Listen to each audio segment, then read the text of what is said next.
We're going live on this All right, talk are we ready? from Ready to go, Lydia? Mad Talk. It's with Douriean Yes, indeed. Fletcher. Welcome, everyone. Barbara, Douriean take it away. Fletcher built the armor for the Dora Milaje, and I designed it while I was at Marvel. Okay, welcome to Designing for a Cinematic Universe, where we will focus on the creative pipeline for developing characters for the Marvel film franchise. I am Barbara Paris-Gifford, Senior Curator at MAD and co-curator of the show we have up now, in which our guests are involved, Douriean Fletcher Jewelry of the Afrofuture. I am joined by Sebastian Grant, co-curator of the show, art and design historian, professor, and expert in African American contemporary jewelry. So nice to have you, Peter. Thank you so much.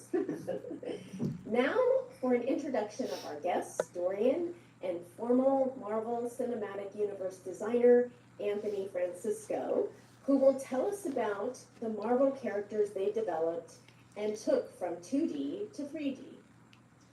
Anthony Francisco, if you could come on now, that would be great. There he is. Anthony Francisco is a former senior staff member in the Marvel Studios Visual Development Department, where he helped design the heroes and villains of the Marvel Cinematic Universe. The visual father, if you will, of Baby Groot from Guardians of the Galaxy, he also designed iconic characters such as Black Panther's Okoye and Nakia, who we will talk about today, Loki from Thor, Taserface and Teen Groot, also from Galaxy, just to name a few. Other Marvel franchise films that he worked on include Ant-Man, Captain Marvel, Avengers, etc., etc. Now CEO and creative director of Uber Monster Productions, Inc., an IP development company, his newest project is Monster in the Mansion, an asymmetrical horror game set to release this month, which we got a little peek at and I highly recommend. Douriean, if you might join us now. I think she'll be coming on. There she is. Douriean Fletcher is an acclaimed jewelry designer and artisan whose visionary work bridges the realms of adornment and storytelling. Her artistic journey is deeply rooted in her appreciation for cultural heritage and historical artistry, elements that shine through in her meticulously crafted designs. Her work gained significant recognition when she was selected as the specialty jeweler for Panther, where her jewelry played a pivotal role in bringing the rich Afrofuturistic world of Wakanda to life. This high-profile project showcased her ability to blend traditional African motifs with modern design, earning her accolades and a global audience. As part of the costume design team, she became the first jewelry artist to be part of an Academy Award-winning team. So in sum, Anthony is from the 2D side of things when it comes to designing for Marvel, and Douriean was from the 3D side of things, making jewelry. So amazing for our jewelry enthusiasts out there, the worlds that jewelry can bridge. So, welcome Anthony and Douriean. We go to the second slide. Thank you for having me. So great to have you here. It's such a privilege. So today, we are going to focus on the development of the costume for Okoye, who we see here on the right, part of the Black Panther films, of course, the Dora Milaje. Anthony will take us through the design process because he designed this character, and Douriean will talk about her experience in bringing the jewelry in Anthony's designs to life. We will also talk a bit about Namor in Black Panther Wakanda Forever and their involvement, the two of them, their involvement in the look of the people of Talokan. So slide 3, please, Lydia.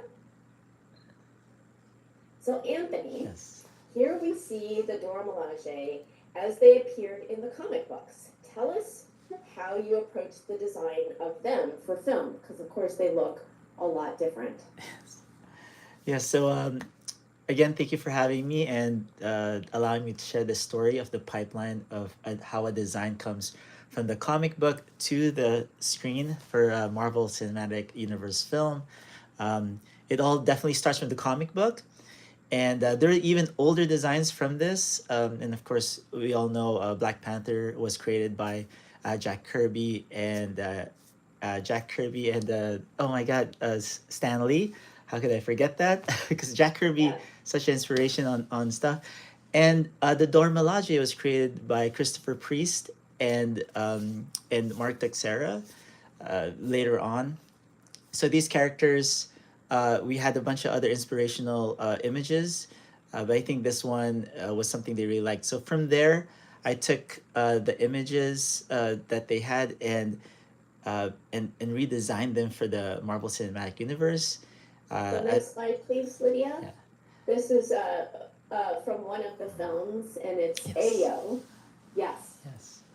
Yeah, so I just wanted to also explain how the Marvel Visual Development Department works, where we're in-house staff of artists. Like there was 6 of us beginning that designed all of the heroes and villains of the MCU, and sometimes we'd be designing the characters a year in advance before there's even a director or a script. That's amazing. How did they decide? How they decide? Oh, okay, we're gonna do Black Panther.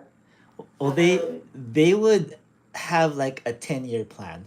They'd have Okay. these movies kind of ready or talk about it at least to see what could fit into what storyline. And that's why it was so amazing to be part of this, like, um, you know, uh, the Infinity War saga, because they already had that in mind when they already started the whole from Iron Man. The Avengers idea was already there, and Oh, yeah, interesting. it's really amazing. And I have to be So careful why? not to say certain things. Just say Okay. just say. So why wasn't Ayo more developed in this film? Ayo for this film. Yeah. Actually, when I was designing the Dora Milaje, I didn't know who the actors were yet, which is Okay. interesting, because when Denai, I actually just thought Denai would be perfect for the for Okoye, so I painted her face to suggest that it should be Denai, because we already had Interesting. what's her name, Nakia's actor that played Nakia. Lupita. Lupita, yes, they already had Lupita, and I just thought Denai in Walking Dead was she's just amazing. So it's like, wow, she's like the perfect proportion for someone who's very strong, yeah, and Let's go on to the next slide. Did you play any kind of a role in casting or no? I You would just had it.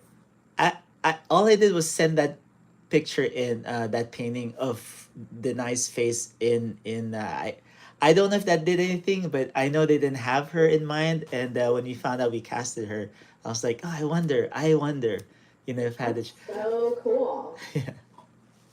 So this was your mood board for the Dora Milaje. Just Yes. if you will, take us through this and take us through sort of your process of where you went from here. Yes. So this mood board was after the fact, because I had to share it when I did a talk at Disney to show the inspirations where it came from. Um, but I have to say the Dinka tribe, that little tribal armor they had, that has always like been with me since I purchased that book, that ceremony, African ceremony books. That Yeah. that's always been almost in all my designs. I just love the like aggressiveness of it and the design's Yeah. language of it. For everybody It's who's amazing. watching, the Dinka tribe would be this corset that we see here, Yes. the person with the bowl on top of their head. We actually have one of those in the exhibition because we knew how inspirational it was to you. Wow, that's amazing. I wish I made it to the opening night. I really Maybe I'll still visit. Is it gonna be up longer? How much longer? Thank you for saying that, Anthony. Yes, of Yeah, it's course. only going to be up at MAD for another week. Actually, it Mm. closes March 15th. But it is going to the Walters Art Museum in Baltimore. Mm. So it will continue on for a bit, I think into the fall. I see. And we are Uh, trying to get it to go to California. So oh, that would stay be tuned. amazing. So Yeah, MAD, the museum MAD is located where? in New York City. In New York City. All right, everyone in New York. I'm actually live on my YouTube channel too on my phone. Just so Yeah. everyone out there in New York, go visit and check out Durian's costume Yeah. jewelry stuff. So that would be so cool. So anyway, you can continue Yeah, with sorry. your, yeah. Yeah, No, it's so okay. Good plug. yeah, no, they have to see it because if that's there, then at least do you guys have also some samurai armor in the museum? We don't have samurai armor, but as it happens, we do have your mood board. Mm, So, okay, awesome. so people are able to see, all The these thought different process. ideas Yeah. that you had in mind. But I thought what was also so interesting when we were talking to you initially is sort of how you synthesize all this and you sort of forget about it when you start to design. Yes. So yeah, tell us about this and then what happens for you. Yes. So when I was figuring out how this would work, I so I started just sketching more like traditional warrior outfits that are maybe the in Africa and in Southeast Asia. But then I started thinking of how these pieces could go around the world. I'm missing some things here, but um, the thought process is also what's the most iconic warrior that everyone knows, which is the samurai. So I was thinking, how can I design something like the samurai but for Wakanda? Mm-hmm. And of course, the first thing I think was form follows function. When you look at the samurai outfit, it's very what do you call this, decorative, but it's still you're very mobile still, and you could fight really well with it. So if I could just bring that idea into like Okoye's outfit while using um, the like African Dinka tribe aesthetic to be the base of it, um, Mm-hmm. onto a armor piece like the samurai armor. So then at least I've got a good cut, right, for actual a warrior armor cut, and the African aesthetic on top of that. And it goes even And, further. and might we just add for those who are listening that and might not know this, but the Dora, of course, are the deadliest warriors in Yes. Wakanda. So they are an all-female team, and they are badass, as it were, akin to a samurai warrior. And one thing I just want to add quickly is just the beauty of seeing these diverse elements together really help establish that futuristic world building type of style that, yeah, makes Okoye's outfit so iconic. Yeah, thank you so much. When I hear that, it just makes me so happy, so proud, because it was kind of emotional, like putting everything together. I've watched so many documentaries around the world, and um, you know, always having that colonization kind of thing that's happening, and because I even looked at the Olmecs and the Mayan tribes and how I could bridge like a through line between that and Native Americans.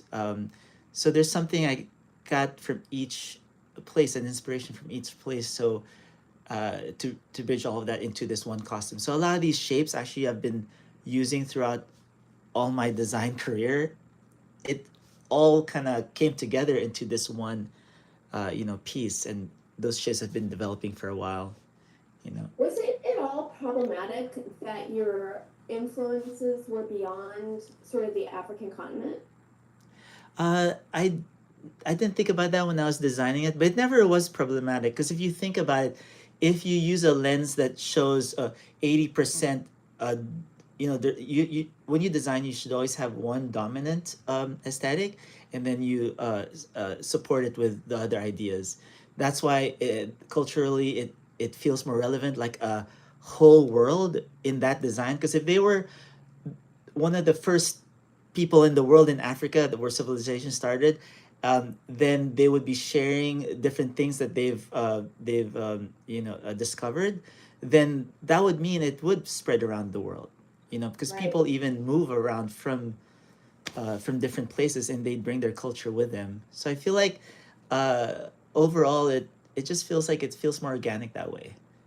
And you're thinking about like all these histories when you're designing and how they interact and the histories that they have. Like that's part of your kind of design process, yeah? Yes, very very true. I think it even got more prevalent designing Okoye or designing for Black Panther. It I don't know how I fell into it. I always loved history, and when I do more research, and I think I had to do research for this because I needed to know how samurai is worn, samurai armor is worn, and how it was made. And then I looked at the Zulu nation, how the warriors there fight, because I need to know how they move. And Okoye has the traditional spear, but it's kind of advanced because it transformed before. We changed that later. It's like it's held with a electromagnetic field or something. But the idea for that design of that weapon went to Nakia with the circular weapons. So I gave it to her because she'd be more open to advancement, while Okoye is very like traditional. So she's more what do you call this? More symmetrical, and then Right. Nakia's asymmetrical. That's why she has that little armor. Yeah. So let's go to the next slide. So you Yes. began to sort of draw, and I apologize for the blurriness of the sort of drawing there, but you actually drew as opposed to doing everything via sort of a computer program. Yes, yes, not all Photoshop, because I think the organic nature of it, when I draw, I just feel like my brain works differently drawing versus in the computer. Sometimes I do it in the computer, starting the computer, but because you could undo so many times, you don't see those little accidents you might, not see. I mean, you might see when you do a sketch, and when I'm doing the sketch, I have to be a little bit more, not too messy. So yeah, and then sometimes I use watercolor just to help out the thought process. Mm-hmm. But So yeah, here, what was the process for you? When you first started drawing, what were you sort of thinking? over here, this is where I was trying to figure out the body types of Nakia, Lupita, and Okoye's and Denai's body types, and trying to see how I could, I guess, accentuate certain lengths and make them look larger than life and really aggressive, right? So I would start with like maybe rhythms, like the V rhythm. You could see it here, or the diamond, because diamonds are very sturdy, right? So how do I put that into the design? Um, and this is where the tabard, the middle kind of uh, pattern comes into play. That wasn't there until I mean the design didn't come together until I put that in. Even Ruth actually said something in one of the meetings where I overheard her saying she really loves that kind of puts everything together, and it does Right. because everything goes to the middle. And the way that came about was when I looked, because when I was younger, Igorot tribes from the mountains would come visit our city, and they would sing, during holiday season. And I just remember that their costumes, I guess, and their textiles and stuff, and that's what I end up putting in the middle there, and how that was built with the belt. And because when I was younger, I used to just play around with my grandma's what was it, the table runner. I still remember that was so funny. Yeah. So cute. Yeah, So let's go to the next slide. I realize there's so much to talk about when you go through here. It's like Yeah, this. no, go for it. Yeah. This is your place. We want to hear. Yeah. Well, yeah, but I can't wait to hear Doreen to like jump in and see how she put things together, and also wondering if it was even really clear to see how some of these armor could move. You know, like for example for this lineup here, I was just imagining myself like a fashion designer, and this is actually kind of runway show. Uh, but again, form follows function. She's a secret agent. How can we still be very stylish, but also if anything starts to go awry, they're ready for action. Mhm. So this is kind of like the Black Panther type bodysuit that also has a little bit of Black Widow in there. So these armor pieces on the shoulder are almost they transform. They used to have that idea that it will transform and become their armor. Mhm. But I think a good choice was made that only Black Panther's armor transforms. I think that's a good choice. So he's always special in visually. Um, So that became sort of part of the decision making as you were moving through these designs, is like, not only what the costume looks like, but what it's able to do. yes. Yeah. At this point, this is for the casino scene, and Mhm. sometimes you don't know what's happening yet in the casino scene. Like this one, I wasn't sure, are they undercover or are they, because they like the costume at the very right too. That one has more, you know like Zulu warrior patterning. But what I Mhm. usually do, I look at the patterning, but I don't copy it exactly. I just imagine I'm doing a new patterning for that costume. So Right. that's one thing I tell my students sometimes. Don't lift the patterning from something else and put it into yours. You should be able to study it and understand how it works, and then put it into your designs with your own spin on it. Where do you teach? I used to teach at Art Center College of Design in Pasadena Oh, cool. years ago. I think it's 20 years ago now. I don't. That's great. Where did you go Yeah. to school? I went to PCC, and in the Philippines, I went to UST. Yeah, PCC over here in Pasadena. Yeah. Oh, very cool. I went there for maybe a year and a half, and I got a job on Buffy the Vampire Slayer. So I kind of didn't finish. Really, I just jumped into work. Yeah. Lucky, yeah. I actually got a partial scholarship to Art Center during that time, and it was just very expensive for me. So I just had to work hard and get my portfolio ready. And luckily, you don't need grades going into this field. So That's great. yeah. So let's go Yeah. to the next slide. Okay, yes. Okay. Oh yeah, this is where I'm starting to put more Masai into it, and the cloth going around the head. It's just to almost show off which tribe she's coming from, but underneath, everything underneath is all almost like tactical weaponry, tactical armor. But we're not used to seeing this kind of look because it's their own proprietary kind of software type stuff. But and then the one on the very right, I think, became my most favorite one because there's just Beautiful. right. There's a balance that strikes, and luckily, Kevin Feige also really liked this. And He is. go ahead, sorry. Oh, just tell us who he is for those Oh who may. yes, Yeah. Kevin Feige. He is the president of Marvel, and Mhm. he is one of the best people to work for because he really champions the source material, and he's a really big fan of Marvel. That's why I think the movies were really successful because of him. Oh, interesting. Very cool. Yeah. So then, anything more to say about these particular designs? I think they're getting closer to kind of how we think of the Dora Milaje, but not quite there. And this is Yes. a point too where Ryan Coogler's not a part of it yet, right? No, Ryan Cool. We already started talking to Ryan Cool. He actually visited, and I met him right when I was doing this stuff.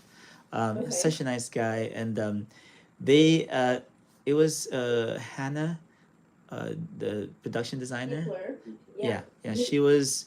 I don't know. I didn't get to meet her there, but I think she was coming on board at that time, and they had some idea of what the script was going to be. But again, it's always being developed. Even while I don't know if I could mention this, but sometimes when things have to change within while we're shooting, and it sounds better, then it changes because the leadership at Marvel, they want to make sure it fits the comic book and the overall plan strategy for the future movies. Which, when Black Panther was introduced in Infinity War, I think that was, oh no, Civil War. That's the first time you Which see is it. that still was from the Civil War. Oh yes, Yeah. yes, that one was, yeah, amazing. Yeah, Also, a question about, like, so we see the beginning jewelry designs here, such as the neck rings and neck pieces and things like that. Were these being designed as also to be seen as armor for the Dora Milaje outfit? yes. So, well, when I was doing these neck rings, it started off really long, and that was kind of inspired by the And the belly. yeah, the Valley tribe, right? But also a Borneo tribe that have their necks really long, where they push it too far. And I was thinking, man, that might be hard to fight in. So it's like we gotta make it lower, So from the neck, it went to the forearms, and I even had that go really high. It just has this really nice kind of rhythm to it. I was thinking, oh, and when I started doing scarification, that's another thing I wanted to show. But one redesign I did for the final was make the scarification onto a sleeve instead, so they don't have to sit like 8 hours in the makeup chair. So I think Right. that kind of helped it feel more like samurai too, because the little, I guess, chiclets or something that you could call them, right? It would just be as a sleeve. Um, yeah, there's so much stuff because the costume they have here is not what do you call it? Doesn't have that fiberglass or tactical feel yet until the newest version came, which So I did wrap. let's go to the next one. Yes, The yes, go next ahead. slide. Yeah, So which is here this we one. are. Yeah, and this So is where tell- everything came together. I Right. I wish I shared with you the sketch before this because it was kind of rough until the day of the meeting, and I turned this in, and our coordinator told me that Ryan Coogler almost fell off his chair when he saw it. He was like, "Oh my God, I wish I was there," because I said, "That's it," and then he just said, "That's it," you know. So were there other colleagues of yours that were also designing the Dora alongside of you, or were you assigned? Yes, yes. There, in the beginning, we would have two or three of us trying to give our take on it, and they were actually liking a different one in the beginning.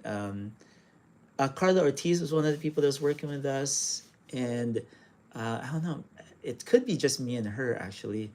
Um, I have to. That's what I remember. Um, Mm-hmm.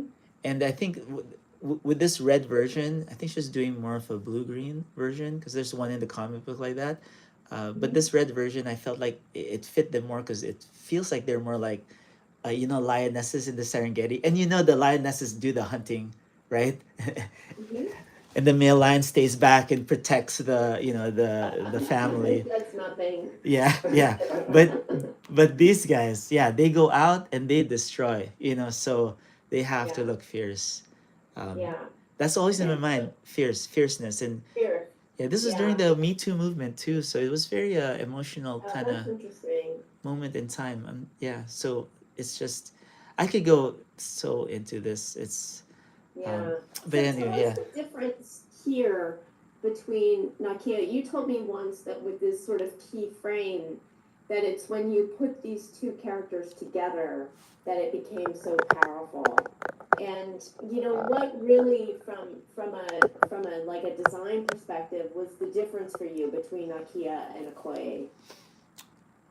Yeah, when I didn't know they were gonna be two of the main characters, I was just drawing it as one costume because I thought, oh, I'm just doing the stormtroopers for this. But when I found out that she's a general, there's a general and her understudy, then Mm-hmm. the relationship I understood. Okay, someone rigid, someone open minded, and there's that kind of struggle within that. So you have her having the circular weapons and her having the spear.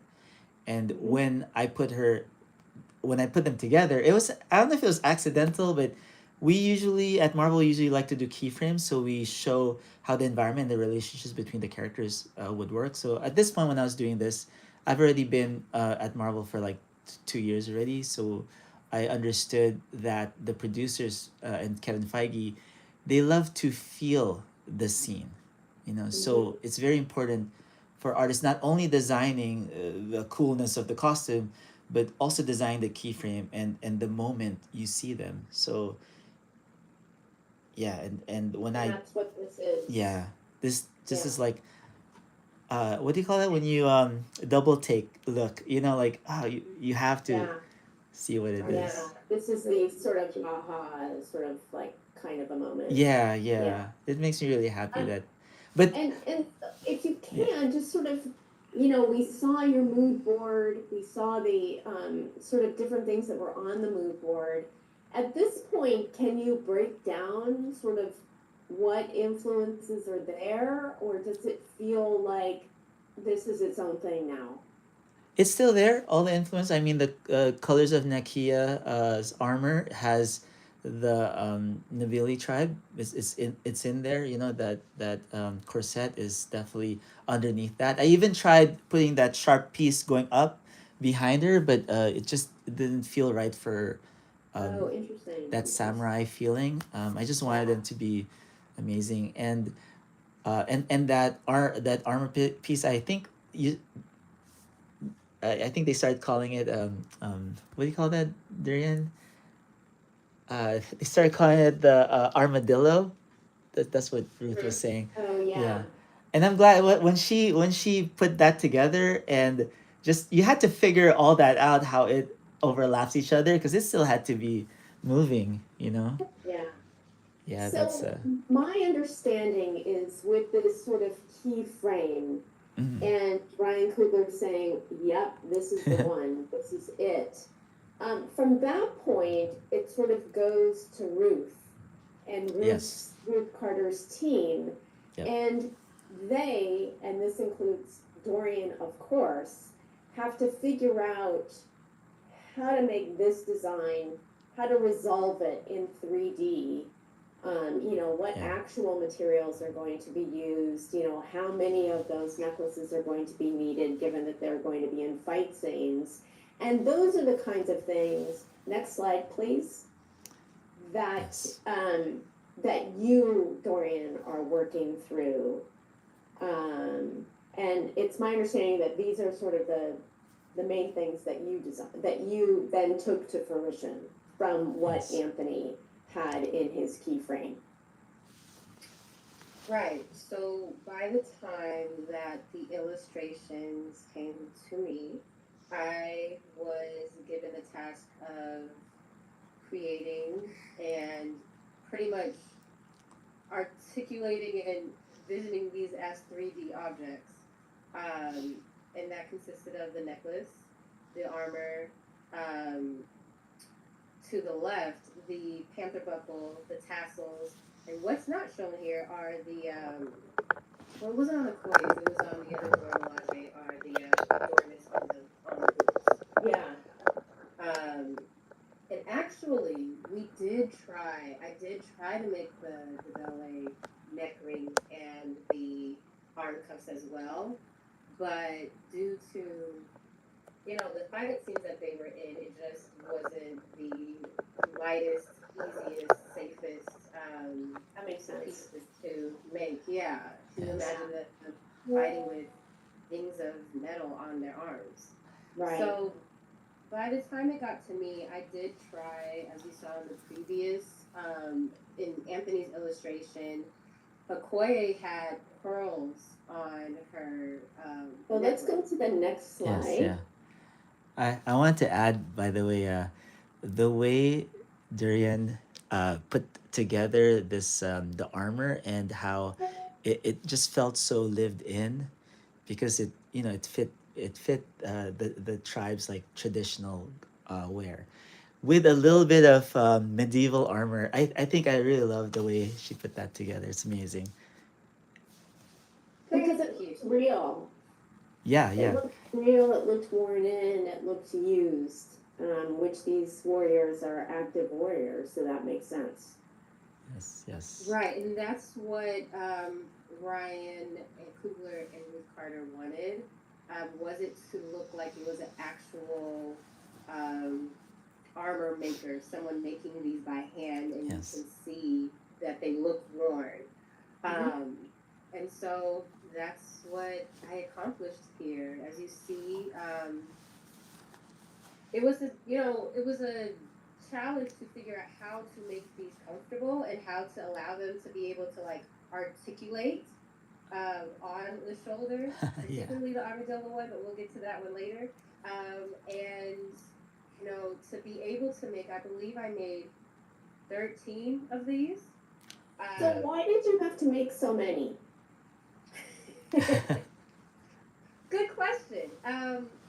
Because the principal, so there were principal Dora Milaje. Those are the ones that you see regularly on screen, and then you had the background Dora Milaje that filled in the rest of the army. And so that is what Ryan wanted. He wanted the forefront to have. I'm going to make the assumption for the feel, so they can feel and really get into character. Um, and so it was, I think it was 12. So you had like Io, Lupita, I'm sorry, what was Nakia, Okoye, and then there were a few others. And those are the ones that you saw regularly on screen. Um, so the basis of it was, as you see, copper, and I used copper. It was the fastest material to heat up and make quickly. Um, I love that half round metal wire. I love it. I still use it in my practice now to give it some depth. So the first one didn't have that, and it looked really flat.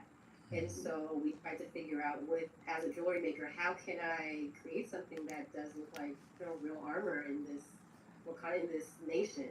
Um, and so then after that, I took it to a plater. And what I've never really talked about is the fact that it's plated in real silver. Mm.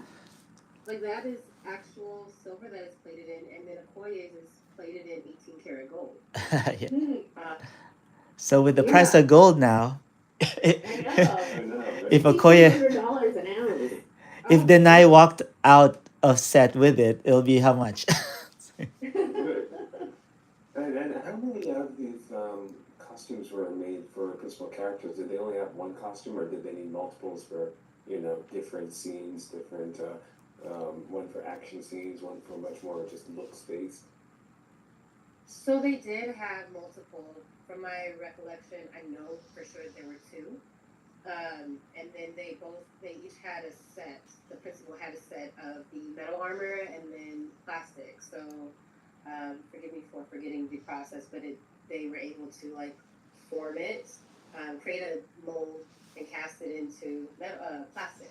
So for the fight scenes, it was easier for them to maneuver in. Right. Go to the next slide. They should have you in the third Black Panther as the legendary blacksmith of the Wakanda army. I would say, That would be awesome. That'd be amazing. That would be really cool. I could imagine that, like me hammering in some Yeah. like let's do a lab. painting of you. She does look like a superhero in that Yeah, one. no, she'd For be sure. perfect. It'll be amazing. Durian is the first person I met when we did a presentation at Comic Con for the Black Panther panel. While we were Yeah. walking into, yeah, she's like the first person, and I have a feeling that there's a reason why we met that time. So, I agree. Because your worlds wouldn't really overlap, even though you're working kind of on the Yes. same thing. So Yes. it's very interesting how you all know each other. Yeah. We have another. I don't know if you could tell the other story, but when we were trying to do something with the property and create our own stuff, but that's for another time. Yeah. That is So boring. so this is you, Dorian. Again, you're interpreting kind of the design that was originally shown to you. That was Anthony's. This is so Um, awesome, by the way. I love and this. then you're what's that? I said this is so awesome, by the way. I love this one. She Oh she yeah. made it so much more cooler. And then, you're also sort of trying to resolve it in 3D. You're trying to kind of give it a particularly special look, particularly in the case of the Okoye. Could you talk about that a bit? Sure. So my task was to differentiate as much as possible Okoye as the general from the rest of the Dora Milaje, but do it in a way to where they still are a cohesive unit. And so I tried to figure out, well, again, how can I create something that is lightweight enough for them to fight and for them to maneuver in, that also is made out of a material because they're fighting, so they're sweating. Yes. So taking into consideration the type of material I'm using, is it something that may cause a breakout or that they may be allergic to? So these were all of the factors that had to be considered, and then even like the type of string I'm using, is it thick enough to where it won't break, when they're, particularly the scenes with Killmonger toward the end. Yeah. There was a lot of fighting going on, so the functionality of it was priority to me with the design. So with these designs, for Okoye, I just wanted something that had a lot of detail in it. And with that, the cone shape, those are all hand cut, hand formed. I wanted to create a patchwork. So it looks like, it's a patchwork type of design that I created. It was really intuitive, to be honest. I wish I could tell you that I did all of this extensive research, but it was intuitive, especially and particularly with the time frame that I had, which was not long as we were, establishing the looks from the illustrations. So what you see here, the metal pieces on Okoye's were 18 karat gold plated, copper. The beads are Ghanaian beads, brass beads, and then those disc beads are also they're West African beads. So when I first got on to costume design team, I went to a bead fair and gathered as many African I didn't know, I was still learning about Wakanda and the origin story of the country. And so I just gathered as many African inspired or African beads that I could find so that I could have options to use while I was moving forward in production. Let's see. And that was one of the main questions, by the way, the question of, because Wakanda was never colonized. So how does a country never colonized, look like? So yeah, that was another question I forgot to mention earlier. Mm-hmm. Yeah. And I know at this point too, I've heard Ruth talk about the Dora costume, the sacred geometry of, sort of Africa and, the triangular sort of symbol repeated over and over again. I think that was on the Black Panther costume. Yeah. But for the Dora, she had them, and I'm not sure if this is in your design or not, Anthony, but she attached sort of charms. Yes, thank you for reminding me about that. That totally the tabor that was sort of, I was thinking about this story in reference to what you were just saying, of sort of individualizing this, this costume that is not individual in a lot of ways because you're part of a team. Yeah, because it was an interview at BuzzFeed. I was just very lucky. BuzzFeed did an interview with me before the movie came out, and if anybody wants to check out that article, that's where I talk about how there's this thing like Filipino kind of thing called oh my, like a little talisman. Oh my god, how am I forgetting the Tagalog word? Anting anting. It's called an anting anting. So if you're really superstitious, you'd wear, as a warrior combatant, uh, warriors would wear that because that would protect them from all harm. And I remember because my wife's dad was in the World War II, and he swore that he had this little anting anting, and everyone shot at him, and he didn't get hit, which is crazy. It's like, oh my god. And then just like that storyline, and I just remember a lot of movies from the Philippines with that kind of idea. So it's spawned from there. But I know all across the world, everyone has their own anting anting, and Yeah, yeah, talismans, sometimes. yeah, Yeah. talisman. So yeah, I had those little charms hanging off the also just to add Native American storytelling in their cloth, that actually is echoed throughout different cultures too. So I try to put different story within the patterning of the cloth. So some of those notches would have, oh, this is how high my rank is, you know. So anyway, it goes so deep. I feel like I could do a whole book on this, you know. Yeah, very much so. And I think what's like so intriguing too is just how all of these histories converge Yeah. in these costumes that you all are working on. It's really, really so thought out and so amazing. Very much to the credit of everybody who worked on these films. Yes, It's yes, ma'am. incredible. I also think about it, just like, yeah, looking back towards the importance of talismans, not just in the cultures, but back in history. If we think about, like, even the Egyptian influence Yes. of Wakanda Oh as man. well, and the importance of sacred objects like talismans also Y- playing a big you role. just saying that's so funny because I didn't ever get to tell this part of the story. When Egypt was ruled by the was Nubian princess or queen, right?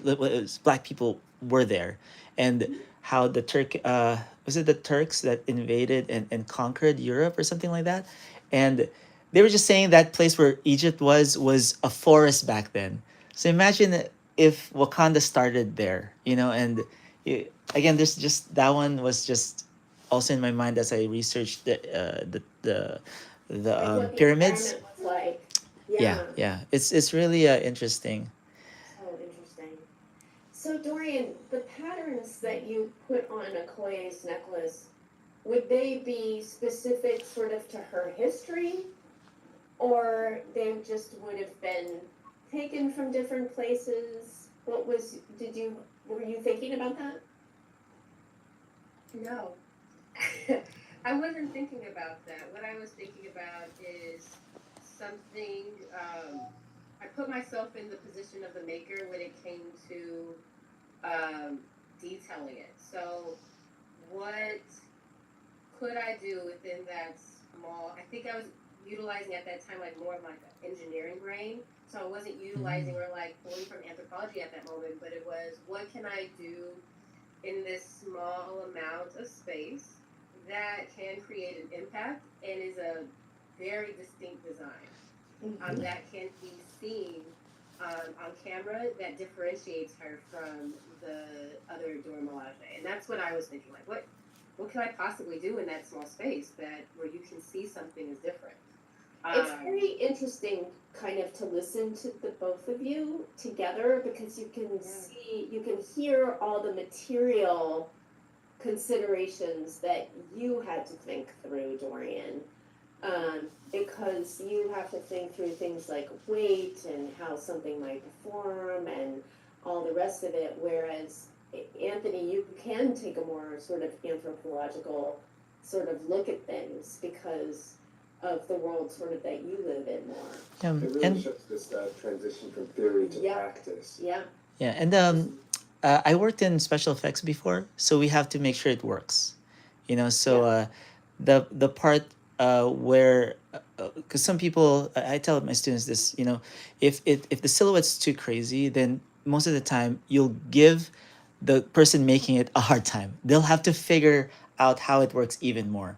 But everyone at Marvel, we understand how physically this would fit on someone, so we design it based on form follows function. So when it goes to the costume designer or the specialty shop, like they could even put more into it because they don't have to worry about how it would be fitted on the person. I mean, they have to worry about how it's fitted, but not how it it's so what do you call it? It won't work at all. So at least with that, I think that's how we help out our team anyway. Not all concept artists are like that. Most of them Yeah. just design it to look cool. You know.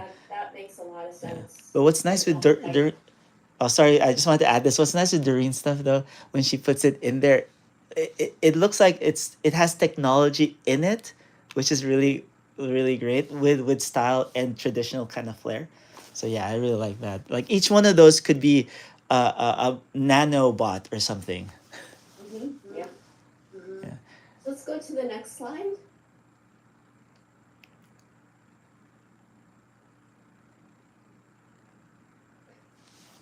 So this is the sort of belt buckle, yeah. Yes. Yeah, so Yes. by the way, this belt buckle was so I started the design, but the final design went to Christian. Oh my God, I forget his name. Christopher Christensen. Christian. Oh my God. Okay, so sorry. I forgot Christensen. All right. Yeah. Christensen. His last name. Yeah. Yeah. So yeah, Doreen. So sorry. How did you figure this out? It looks so amazing. Thank you. So making this, let me rewind. When I was given this, I literally was given Anthony's illustrations and was told, like, these are the things you're making. And so that was about it. And so for this piece, I took a lot of time with the illustration that you can see at the bottom right. It's black and white. It's glued on a piece of copper sheet metal. And I just took time to look at the differentiation in the layers, and wanted to create something with some dimension, some depth. I saw that there was so much patterns in specific places. And so what I did was I just took a lot of obsessive time with it and looked at how many layers I could find, and how can I separate them to create this piece. Again, it was more of like reverse engineering, taking the illustration and reverse engineering to see what can I do and how can I create some kind of depth and third dimension aspect to it so that it pops on the costume. So as you see on the top right or top left, I think it was four pieces in there. It's four pieces, and surprisingly, I didn't use many tools. I think I used a hammer, 2 hammers, and a saw. That's awesome. And a lot of saw files. You'll see on the top left. I used a lot of like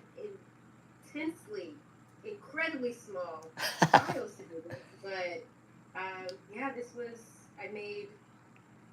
I think for the buckles, it was maybe 4 buckles, and the differentiation was Okoye's, which was all gold. Io had a different one, and I think we used like silver, gold, and what is the black? The black metal. Like black and silver? It's not black and silver. It's something else. I can't recall. It's not the vibranium. That was Vibranium. Vibranium, yes. And that was another thing, is making sure that it looked like it had some kind of vibranium inside of it. Yeah. I have to say the genius of your mind putting this together. I don't know if you realize it. This is not everyone thinks of it this way. Some people might have just sculpted it and made it one piece, but you didn't. You made it like in layers, and it's just. Again, I could go off with that. I know Doreen should probably explain how you did. You kind of did, but I still like. Wow, this is amazing. Still, it's really so well done. It's a very good example of why there's so many different kind of artists and makers who are involved in these costumes, and everybody is making an artistic and practical decision as they go along. But if it wasn't Durian, I have to say, I don't know if it'll be the same. It's you. That's why we're lucky that we all got here together. You know. Yeah, yeah, very true. I mean, the Dora wouldn't look the same without you either, Anthony. Thank you. Yeah, but Yeah. It's all these, great All these minds coming decisions. together. Yeah, it's very beautiful, actually. It's very it beautiful. is. The It's beauty very of the, beautiful. teamwork. Yeah. I think so. Very important collaboration here. I was very happy that I think when I met her the first time, I didn't know the extent of what you did, and then the more I learned of you, because we became friends eventually, and then I was like, Yeah. wow, anyway. One day we're gonna work together in a film I'll be directing. I hope, you That would be know. amazing. That would be wonderful. So, Lydia, what do we have as the next slide? I think it might be the last slide. Oh, no. Mm. We wanted to talk a little bit about Telegum and Namor and sort of the whole look. And we can maybe go to the next slide. I don't know. Well, I could say um, I mean, you could go back. I could talk about a little bit Okay, we'll go back. about Thank you, the Lydia. that big neck centerpiece. That's something I designed based on Olmec and Mayan culture. But I had to imagine that I was living during that time, and what would I do to make this that would make the traditional stilo artist angry at me, you know? So how would I make it like a graffiti style? Um, that was actually the Kukulkan. It's like a winged serpent god uh, of Mayan like culture, and he's the giver and taker of life. So I did this in a way that's duality. Two of the serpents are eating a pearl, another pearl, right? I love pearls for some reason. It's my grandma probably like Yeah. speaking through me, and that pearl symbolizes life, and it's depending on where you're at in life. When you see that, is either it's taking your life or it's giving you life, so that's kind of like but that was a big part of getting the Tolokan warriors look together. Yeah, so that's it'll be a longer, there's more to it. But yeah, I would love to know what Doreen, what's Did she, you, Anthony, did you also work with Dr. Aldana? I don't think I met him there, but I You heard, didn't? yeah, I Okay. didn't. Interesting. Interesting. Well, I was working on this. I was actually on two other projects. I was on Ant-Man and Marvels, because I also got the design for Spectrum and Modoc. So it was a difficult year. Just, Yeah, it's just a so, lot. yeah. Yeah, this amazing shot. The Dorian worked on the on in this part of the film also, but more on the next slide. Mm. So we can advance to that. Yeah. If we're looking at Shuri here on the right, Dorian did the bracelet. That was sort of the peace offering from Namor to Shuri to sort of unite their sort of civilizations. They're quite a centerpiece to the film itself. Yeah. Yeah. Yes. So I love hearing that Anthony had time. It sounds like he had time to really create these narratives and do so much research. It's really nice to hear the illustrator's journey. And I wish that I had that type of time too. Yes. Well, I just stay up all night till 4 in the morning while I'm just get all the document while I'm working. It's just playing in the background. Really, we all don't have time. Everyone just wants everything fast. Really, it's kind They of wrote it yesterday. So yes. for this process, I think I was working on the Ramonda dress, the breastplate at the time when this piece came to me, and it actually is not considered a costume piece. It's more of the prop. It's a prop because it has a functional part in the story. It is its own character within the story, so it's actually a prop. in the source, the prop department came to me while I was making Ramonda's breastplate and told me that Ryan asked them to come and ask me to make this That's awesome. for the scene that was filming the next week. Oh man, And whoa. yeah, Chris. they said we're filming this scene and we need you to make this piece. So Yeah. the beautiful part about it is it allowed me to shift from maker to becoming a designer, and really getting a sense and feel of the storyline, getting a sense of the storyline, understanding more about Namor and the Teleconil people, and had access to like the research that Hannah was doing and just more of an understanding of the scope of the whole project. So for this, the story I was given was that there is a demigod that was gifted this piece from his mother, and his mother was a mermaid. So that is the story I had to work with. And so what I did with this, and at this time I was working with Dr. Aldana, and I wanted to make sure that whatever I did was somewhat reflective. You know, of course, this is fantasy, but somewhat reflective of the culture. And so I wanted to make sure I took pictures. Like you'll see on Shuri's wrist, there's like, well, you can see really like two of these square pieces, and on there are these etchings. So I sent, there's four all together, but I sent all of them to him to make sure, like, what did he say? I want to make sure it's, you know, respectful of the culture, and it's not saying something that may offend anybody. Of course, I know that they would never print anything, but I wanted to make sure that whatever I put together actually made sense. I didn't want it to say like, I don't know, a bird ate a lion, or you know, something that You know the production. And just his background, Dr. Aldana is a historian of the Mayan civilization. Yes. And he is able to sort of draw real glyphs and, represent what they mean. Yeah. In the Mayan language. In the Mayan language. Wow. The production actually is very careful with this. I still remember, I think so many people, when you were, a lot of us, the concept artists tackled Namor. But the funny thing is me and, oh my God, us, Phil Saunders started this like a year before. For 2 months, we did designs on all the characters and just did keyframes.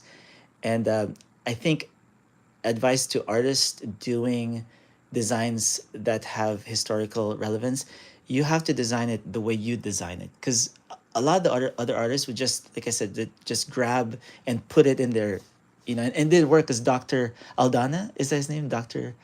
would just say nope. That means death to us all, or something like that, and it's like, it looks cool, but yeah. So i think Ryan was like, Kugler needed something like, he just can you do something like the Dora Milaje? And at that time I wasn't, this is later, right? This is after a year when we start production, and I was still on Ant-Man 3, and I didn't quite get on Black Panther right away. So I said maybe I need to be on it soon. Or Ryan Meinerding, head of visual development, he was saying, yeah, as soon as you're ready, come over, because we need you to try to tackle this design. And this story actually I haven't told anywhere else. It's over here, first time. Like, I am really proud that we were able to get this design. And when I came in, I got my old design that I did the year prior, and just finished it into this. I wish we had a slide here of Namor like flying through the water, and then you'll see all the designs finished. Yeah. Yeah. But yeah, Amazing. it's remembering this is crazy. The rumor is that Ryan became very close with Dr. Aldana, and that I think Dr. Aldana himself told me that. I would love to talk to him someday. It was really, really important to Ryan Kugler that this have some veracity to it, that it was real, that it was reflective of real history. Especially after creating one entire whole world. Yeah. Yeah. Go and do it again. Yeah. It's just not easy. Namor needs his own movie. I think. Yeah, Yeah, that would definitely. be so awesome. So Dorian, do you want to continue with this piece? Sure. So I stopped with the story, yes. So the story was that demigod was gifted this by his mother passed, and we have this piece. Yeah. They are underwater people. So they said, here are the pieces that we have, and then, I was left to it to create this. And I think I had 3 days. Oh my Um, god. yeah, 3 days to create this. And so I wanted it to look elegant. Mm. My reference of a mermaid is going to be Little Mermaid, or the mermaid that I knew when I was younger as a child. And so it's very pretty. It's highly feminine. And so they're underwater people. I hadn't seen the other designs actually. Like I didn't see the collar from Namor, so I didn't even know that there were so many pearls that were integrated within the other designs. Yeah.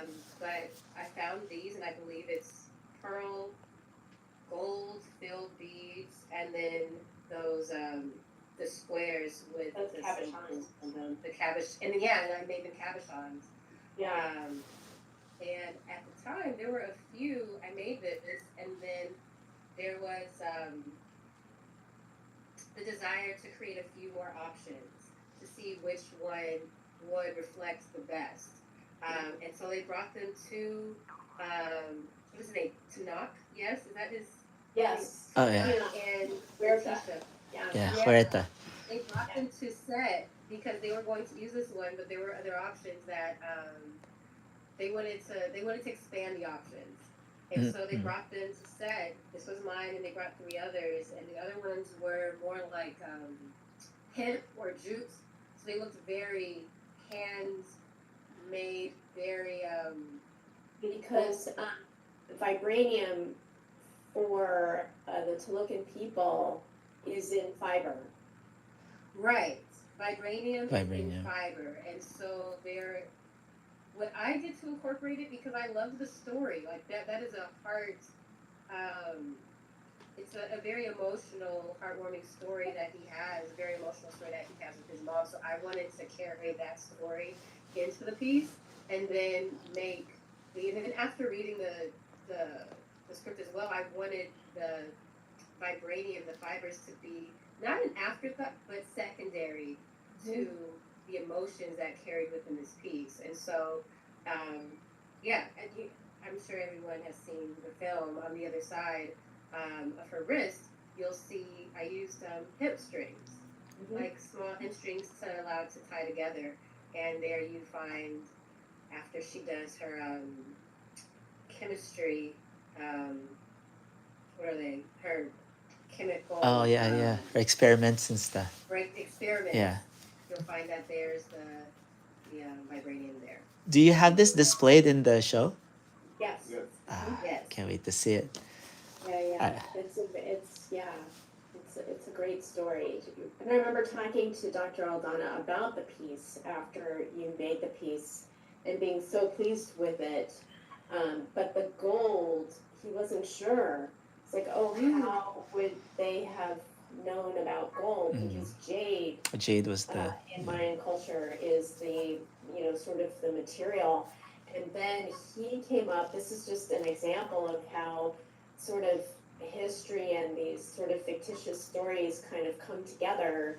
He figured that Namor would have had some exposure to gold, or actually his mom's people would have had some exposure to gold right before conquest. And so that made sense for him of the gold.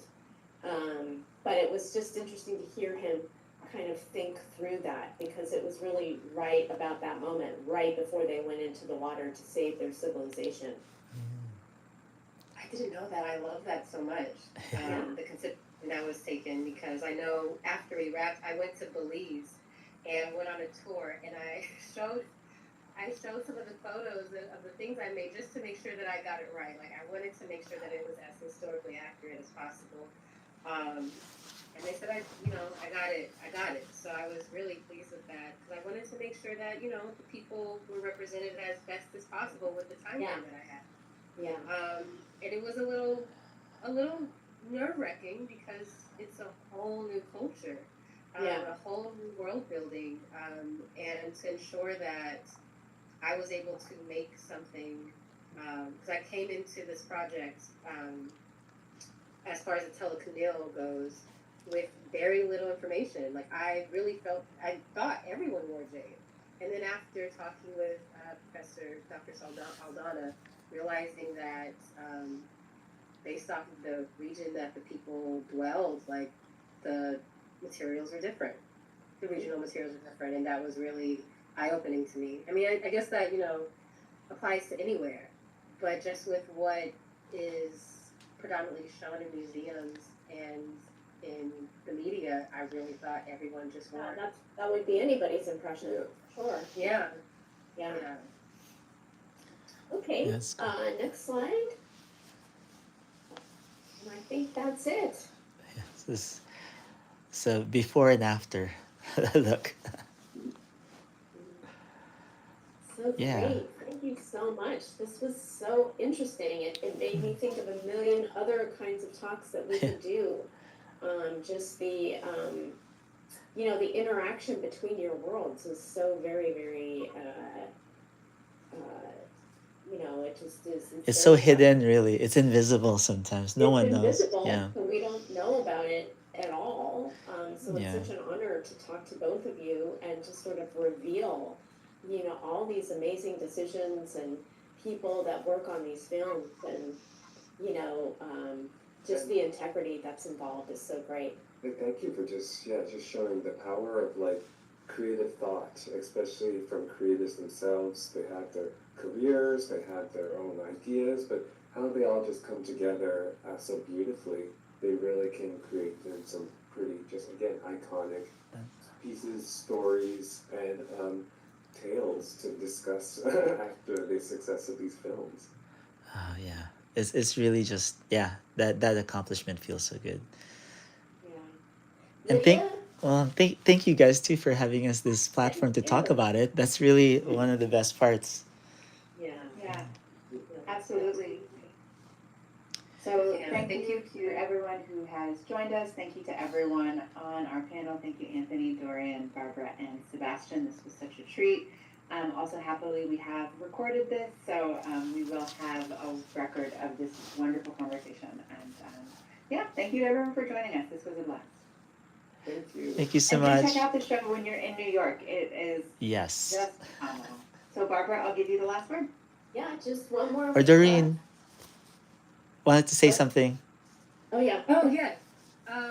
I will be there on closing day, and I'd love to just invite everyone to come out and have a chat with me about their own adornments and what they're wearing and the stories behind them.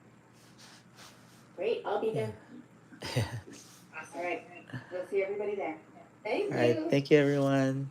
Bye. Recording stuff.